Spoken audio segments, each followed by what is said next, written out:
Guys, dito yun sa aming lugar. Nahulog kaninang alas 11 pasado. Dito sa aming barangay. Dragay, Camarines.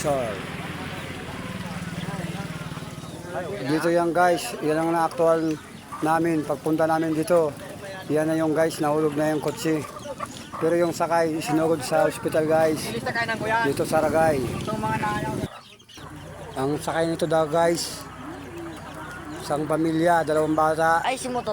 nanay at tatay. Ano yung sala? Yan ang laman ng kotse na to. Motor? Guys, dito yung nahulog sa Hidong. Ay, si motor. Dito sa Ang gali. Sinasakupan, Ragay. Ito guys, yung tulay guys na maiksi lang. Yan guys.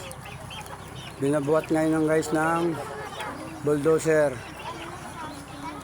Ito kaya guys, provincial road. Minsan na itong dinadaanan ng mga sasakyan. Kasi ngayon guys, sa highway, ginagawa, iwas traffic kaya guys. Dito ang shortcut sa amin. Nung nakaraang buwan na Semana Santa, dito dumadaan yung mga kotse galing Maynila at galing Bicol para iwas traffic. Ito guys, malit na kalsada to dito sa aming lugar. May nakasalubong ata guys itong single daw. Iniwasan yung single guys. Ito nawalan siya ng control. Nahulog dito sa tulay. Kasi ano to guys tulay na to.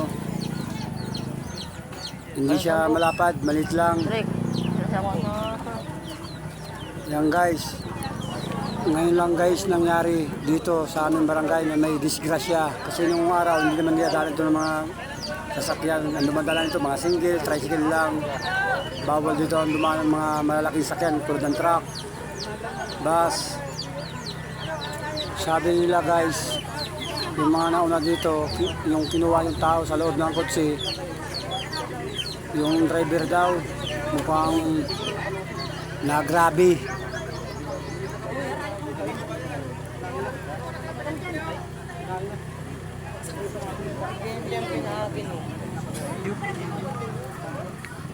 Yung pwede hindi? Pwede? Diyan, makakasgasan pa yun dyan. Yung pasayan tubo na yun.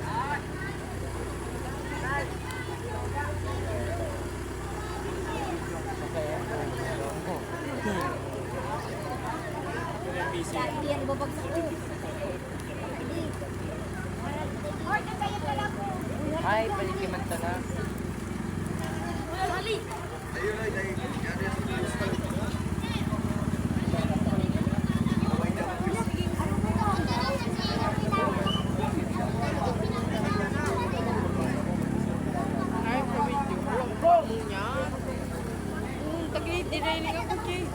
Tanga-tanga eh.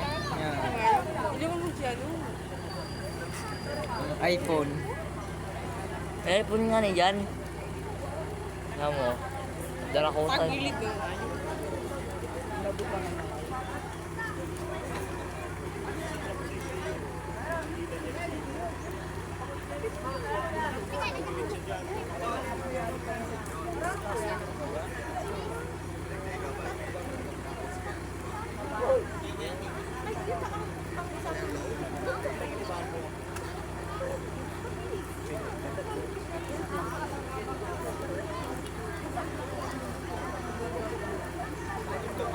Kasahin yun, no?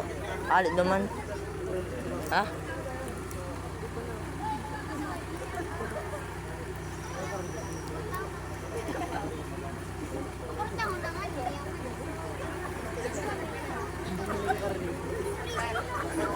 Sabot na ba?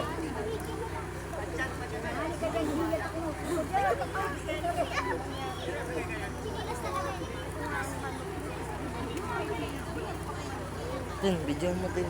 Ikanong mo muna. Ay, isang video. Boy, wala ko ba akong minasinta? No, may iPhone dyan, hoy.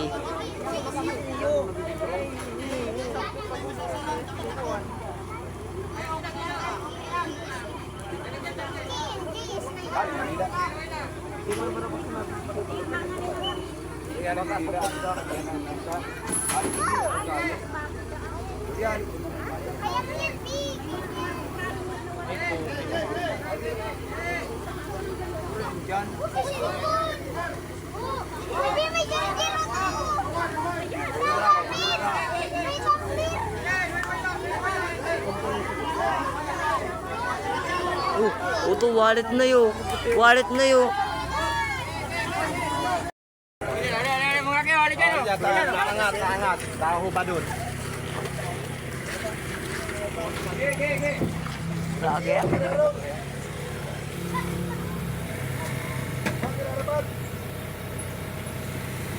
Magpulgas na nung magpulgas.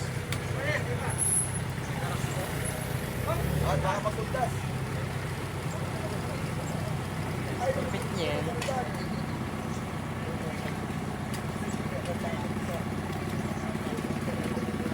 Ano para mo na?